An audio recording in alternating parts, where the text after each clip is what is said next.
Now, you may have heard about the state court battle in Oregon, in which a woman who wants to be a foster mom sued after the state said she had to agree to support things like gender-affirming care if a child in her care wanted it and qualified for it. And she said that's just too much. The state said, well, then you cannot be a foster parent. So now in Washington state, a couple with similar feelings filed a federal lawsuit against the state for similar reasons. They claim Washington is violating their rights, disqualifying people not only from fostering gay or transgender youth, but any child. Shane and Jennifer DeGrosse are represented by the Alliance for Defending Freedom. The group says the couple served as foster parents for more than 9 years until August of 2022.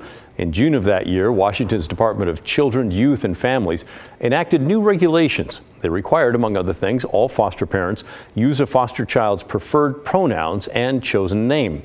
The couple says they would love and support any child, but that they would not say or do anything that violates their religious beliefs. Because of that, their application was rejected. Their lawsuit claims these new rules violate their First Amendment rights, and they might have a bit of a legal precedent there. A 2020 federal lawsuit, also out of Washington, Blias v. Hunter, ended with the court ruling that the department must not discriminate against foster care applicants based on their beliefs. The DeGrosse lawsuit claims after that ruling, the state discounted its previous transgender policy and replaced it with the new regulations that are, quote, substantially similar.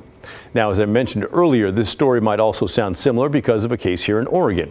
This case involves Jessica Bates. She sued the state last year after her foster application was rejected when she said she would not support LGBTQ+ children in all the ways the state requires. In November, a judge ruled against her, saying her views on gender identity could cause harm, even if it's not her intent. She has appealed, so this case is not over yet. A final ruling is set for October of this year. Now, these cases appear to center around an applicant's religious beliefs clashing with what a state requires of them as a foster parent. But we heard from a local couple who balances their beliefs with the state requirements.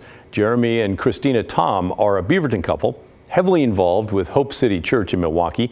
They say despite having more traditional Christian views of sexuality and gender, Oregon's foster requirements have not been an issue.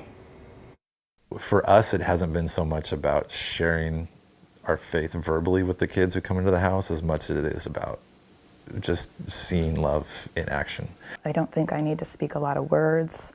I don't think I have to pound Bible verses over and over into everyone that walks into my home.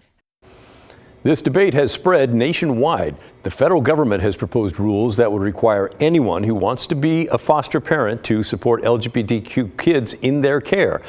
Conservative lawmakers, attorneys general, and other groups have pushed back against the proposed rules, saying that would put Christian families out of the foster care system.